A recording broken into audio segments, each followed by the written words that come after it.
another huge part of Mexican wrestling is we've been seeing this whole legend show, a father and son.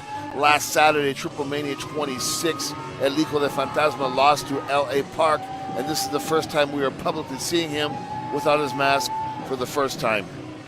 And Hijo del Fantasma wore that mask for the duration of his entire career, which spans, what, 15, 20 years? 18 years. What's his frame of mind now coming out through that curtain for the very first time with his face exposed? I think it's like pressure off of his shoulders, and you can see it's like a relief. And he's not scared. I think his career actually is just starting now without that mask. There's no doubt. He's a handsome guy. He's a young guy. He's strong. He's on point. He's a superstar worldwide. Let's see what he's going to bring to the mat today. And, of course, looking to make his dad proud, the walking ghost himself, Fantasma, 39 years in the game. And certainly we've talked about how timeless all of these legends are. We've talked about the importance of family. We've talked about the tradition. And really, Fantasma, Hijo del Fantasma, sum up all of those traits. El Fantasma. I can't tell you how much I dislike the ring announcer. I think you got the point. Certainly likes to reiterate himself a time or two, doesn't he? Yes, he does. La sangre latina nos une. Y a pesar de que este encuentro tiene dos extranjeros, son viejos conocidos para la nación tricolor mexicana. Uno de ellos, oriundo de la isla de Puerto Rico, bienvenidos a su mundo, anteriormente conocido como el Mesías, ahora Gilbert el Boricua.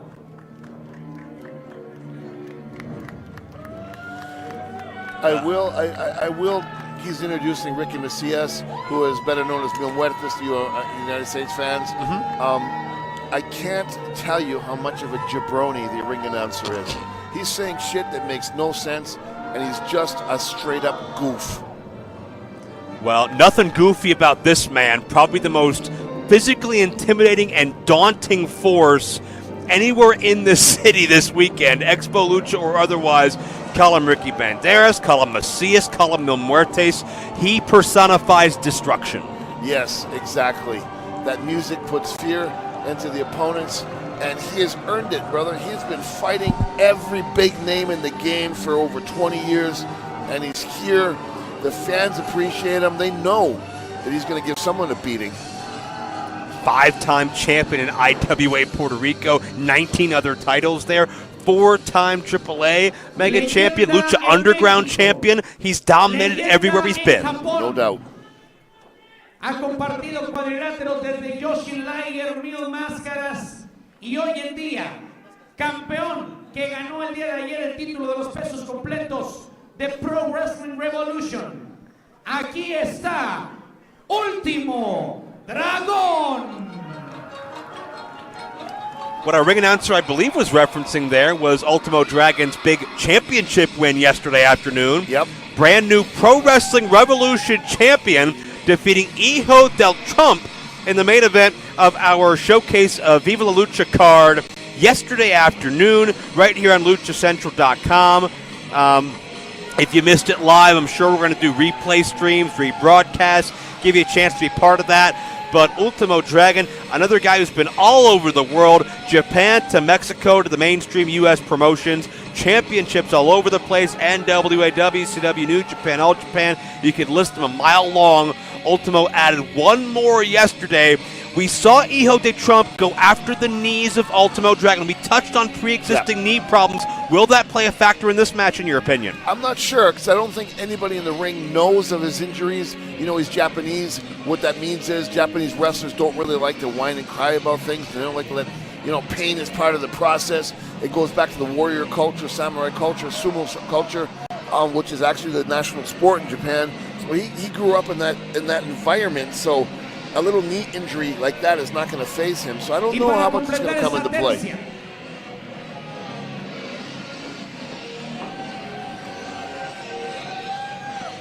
Well, certainly that will be put to the test in this matchup, because if there's anybody that can inflict that type of damage on you, certainly the three on the other side of the ring are more than capable of doing so. Dragon is playing through the pain right now. No noticeable limp, no bandages, nothing like that.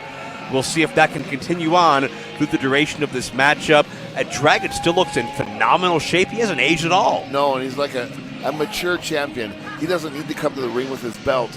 That might just provoke a little bit more aggression on the heel side. So maybe that's one way of not provoking too much and avoiding them attacking his knees. Y por último, personaje que recordamos en la pantalla chica, en la pantalla grande de la televisión y del cine mexicano, el sucesor del Capitán Aventura, con ustedes, Tinieblas Junior. And one of the most colorful stories, one of the most colorful legends in the history of Lucha Libre, Tinieblas, along with Aluche. Y junto con él aparece el duendecillo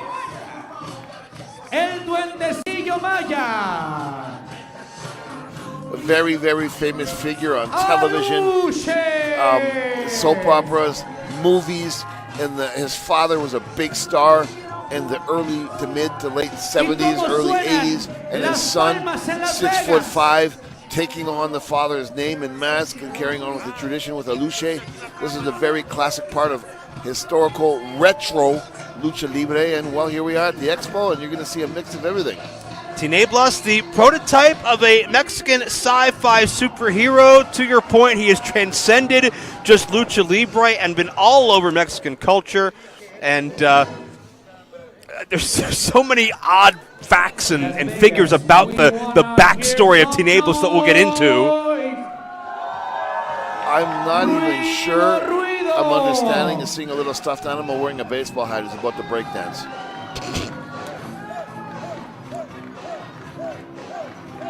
You don't got to understand it to appreciate it. A little bit of Michael Jackson playing, a little bit of some moonwalk action. I'm not understanding what I'm seeing. But I'm not going to describe that part. Yeah, I mean, it looks like a hamster on ecstasy, and he's doing his thing, dude. He's doing his thing. Whatever his thing is, that is what it is. I have no clue.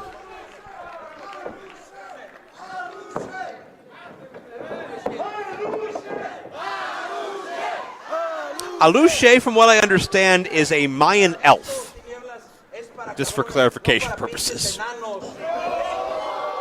And not a lot of love from Hijo del Fantasma. Good for him, dude. I agree with him. Kick that little dude in the furry rug out of the ring. What's wrong with Aluche? He has a right to be here, just like the rest of us. Sure.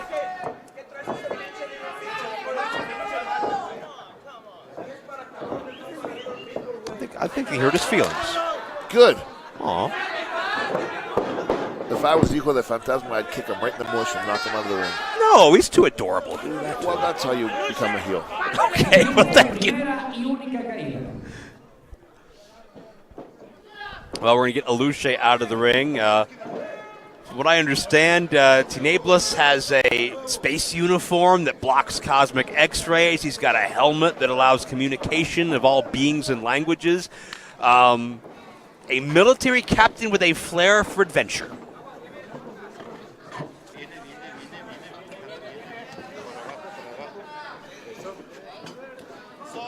I understand that Tinieblas is a descendant of beings from another world that were mistaken as gods. That's what led to the beginning of the legend of Tinieblas. That's only grown as his career has manifested and certainly passed down through the generations as the bell has sounded to officially start. This is the main event of Legends of Lucha Libre. We have seen a little bit of everything this afternoon. We've seen some of your heroes. We've seen some trendsetters, some innovators, people that have made the genre what it is today. And this is our feature matchup. It's Mesias and Fantasma starting out centering. How do you break down this confrontation? 1 year ago, Father Fantasma, the original, suffered a major heart attack. And he was in the hospital, and they told him, "You're never going to be the same again." a week, three days later, he was in the gym. So to see him in the ring today, in the shape he's in, he's just, it's mind-boggling to the power of the commitment he has to Lucha Libre. I mean, like I said to you all weekend long, once it's in your blood, you're in it for life. He's a medical marvel. Yes, yes. And I'm sure if you brought that same doctor here today and showed him this match, he'd have no explanation for why it's taking place. No, he'd shake his head. But in all actuality, he is the active ruling body. He's the commissioner of Lucha Libre in Mexico City in the state, and he has a very important position. But he's still active in the ring. It's quite, he's not a spring chicken, but he's still in there giving it all he's got. Absolutely. And again, I mean, you go till you can't go anymore. And so well conditioned, 39-year pro. And there's a roll up, 2 count. I'm having a tough time in my head putting together many U.S.-based athletes who have extended their career beyond 40 years and kept a full schedule. Yeah, I tell me one. And maybe Jimmy Valiant. Okay, maybe. But wrestling once a month is not a full-time schedule. Not at all, no. But kudos to him. Yeah, Jimmy Valiant's past 50 years by this point, so by 40 he may have been still working regularly. Sure. There's a side headlock by Fantasma. But yeah, there's just no parallel. There's no comparison. Lucha Libre it's a life. That's why so many people stay loyal for so long, because they grow up, they grow old, they share these experiences with their kids, because these fantastic mystical characters have been doing this their whole lives. Yeah, arm drag takeover. It's like you can marvel as a youth at some of these personas, and then take your kids and see the same look in their eyes someday, and then maybe if you're lucky, your kids. No doubt. Which is why the juniors inherit, after much trial and tribulation, the mask, the name, to continue on the tradition, so that those families who grow up with this and share it with their kids after their grandfathers, fathers, etc., can continue in that vein. That's where the passion and the dedication of the Mexican fan comes, because it's just a generational experience. As the tags have been made to Hijo del Fantasma and Ultimo Dragon. To that point, do you think Fantasma has an opinion over his son losing his mask? Is he disappointed? Is he supportive? He was understanding of the why when it actually went down. He showed his son love and support. It's not an insult. I'm sure he didn't want the outcome to happen as it did, but we get in this business, we take those matches, and we know the consequences. And Ultimo Dragon, of course, not quite the same experience level of some of the 40-year pros we've talked about, but so influential. We've talked about the Acai Moonsault, just moves that have been named after him throughout the years. We haven't talked about Ultimo Dragon's Toruman organization back in the day, which paved the way for what people know today as Dragon Gate. Yeah, in WAR when he was with Tenryu, when Tenryu left All Japan. He was in, the first of many, but the most impactful star from Japan in WCW, beside the great Muda, and of course WWE. He's been to Puerto Rico. Of course, when I was in Italy, he was one of the bigger stars in the Italian promotion, NWE. So yeah, you're looking at somebody who deserves everything that we're saying about him, and then some. Held the J Crown, number of championships, debuted in WCW with some 7 or 8 titles all draped around his body, and then once he got there, he kept winning more. It was crazy. It was crazy. It was such a sight to see when he came out on TV with all those belts. It was amazing. Beat Rey Mysterio for the WCW Cruiserweight Championship. That's no easy feat. No, it's not. And a lot of that starts at Dragon's roots. He came out of the New Japan dojo, and they breed him tough. No doubt. He was a black belt in judo before he was 9 years old. So, believe me, he's my age, and he's been in combat sports pretty much 90% of his life, so it's got to be taking its toll. Man who idolized Bruce Lee when he was younger, correct? Yes. That's where the name originates from, the Final Dragon, the final student of Bruce Lee. Yes, that's exactly true. And now Tinieblas. Please give me Vampiro's take on Tinieblas. I mean, I'm not a fan of the style, but I'm a major fan of what it implies, where it came from. I think it's amazing the crossover and the longevity they've had. The mask is awesome as hell. And I've known him since I got to Mexico. His whole family has treated me like nothing but one of theirs. They're great people. And he's one of these guys who didn't need mainstream TV or anything like that. And he's doing better than most of us. So, good for him. And Luce wants to step up and fight Pirata Morgan. Not the best decision. No, not the best decision, but... So basically, stylistically, you differ from Tinieblas, but you respect his place in the culture. 100%. Okay. But listen to the fan reaction for Luce more than any one of these guys. Well, Luce showing no fear.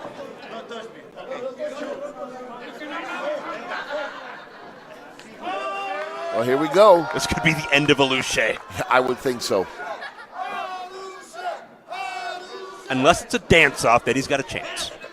Probably not, though. Got to warm up. Loosen those muscles.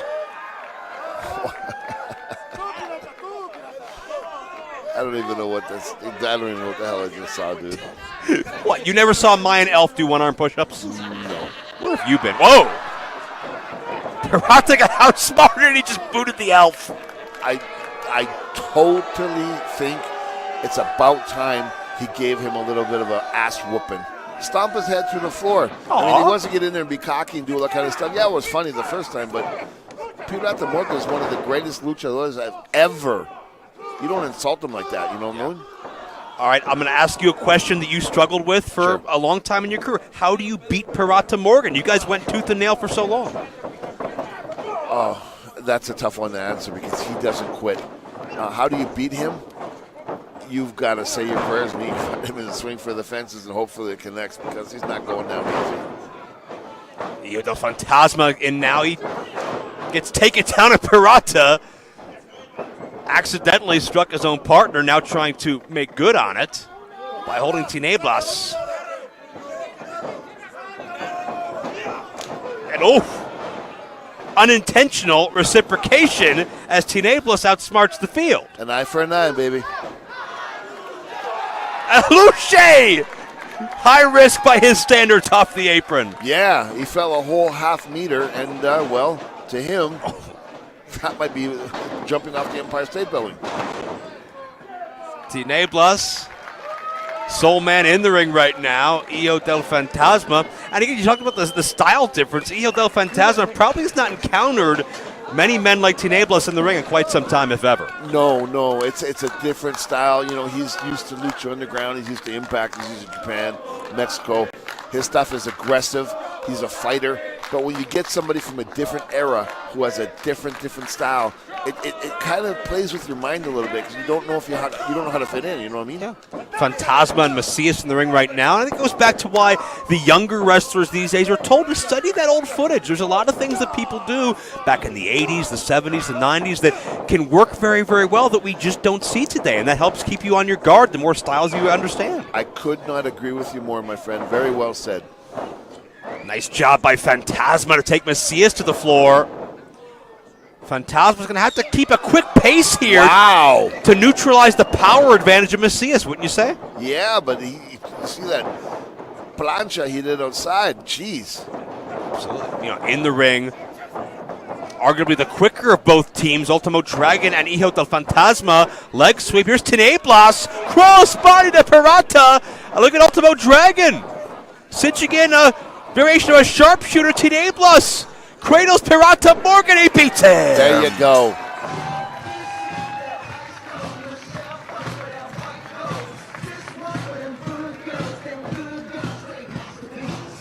Hard-earned victory here.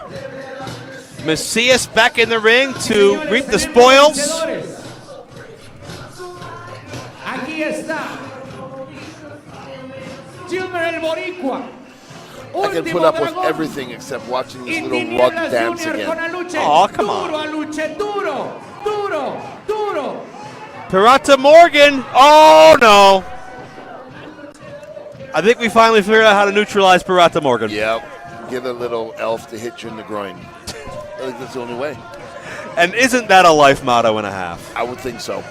And one for Hijo del Fantasma. I think Priata and the Fantasmas are realizing maybe in comparison the dancing wasn't so bad. Yep, there are worse things in life, you know. Hey, honey, I went to Las Vegas and a little furry midget gave me a headbutt in the groin. What? What happens in Vegas stays in Vegas, pal. Except for this, because we're streaming all over the world on LuchaCentral.com. We'd like to thank them. Yes, we for would. hosting Expo Lucha, our third event of 4 this weekend. We'll be back at 8 o'clock local time here on the West Coast for AAA, something you're looking forward to very much. Very much so. The stars, the promotion are going to be here. It's going to be a good night, brother, and I've enjoyed my week with you. Thank you so much. Thank you. Couldn't do it without you. We appreciate your expertise and your history, especially here with the legends of Lucha Libre. So many people you've looked up to. It's great to have you here to give them the proper homage, the proper respect that they've earned throughout their decades of their careers. That's correct. All right, ladies and gentlemen. Buenas noches, Las Vegas. A todos los paisanos que vinieron a disfrutar la esencia de la mejor lucha libre del mundo, la mexicana, señores. Bueno, les tenemos un regalo, no se vayan. Les tenemos un regalo aquí con el duende Maya Luche. A Luche no solamente sabe bailar, ni darle cabezazos en las partes nobles de los luchadores rudos. También sabe cantar, va a hacer beatbox y va a reggaetonear para todos ustedes. ¡Venga, Luche!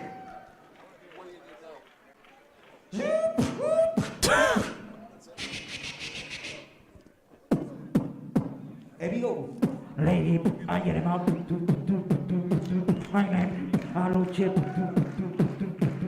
Give me beatbox. Here we go.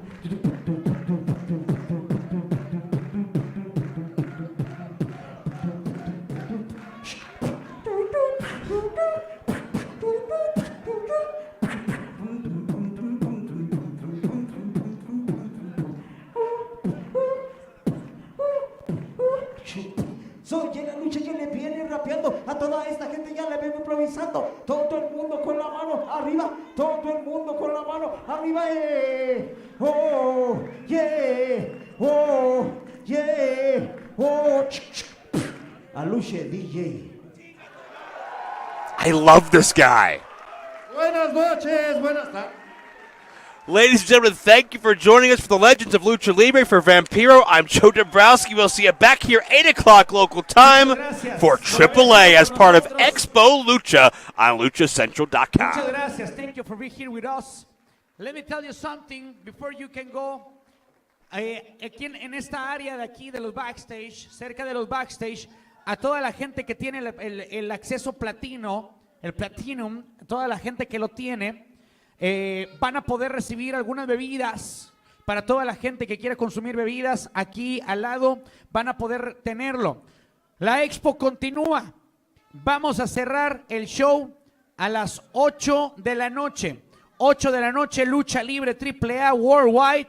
Presente con Pagano, presente con el Hijo del Fantasma, presente con todas las estrellas de Lucha Libre AAA. Muchas gracias, mi querido. Vamos a estar vendiendo productos oficiales de su servidor Tinieblas Junior y los que se quieran sacar foto con el duende Maya Luche. Ahí nos vemos. Gracias, amigo. Gracias. Gracias por haber estado aquí. 8 de la noche, los esperamos. Lucha Libre AAA.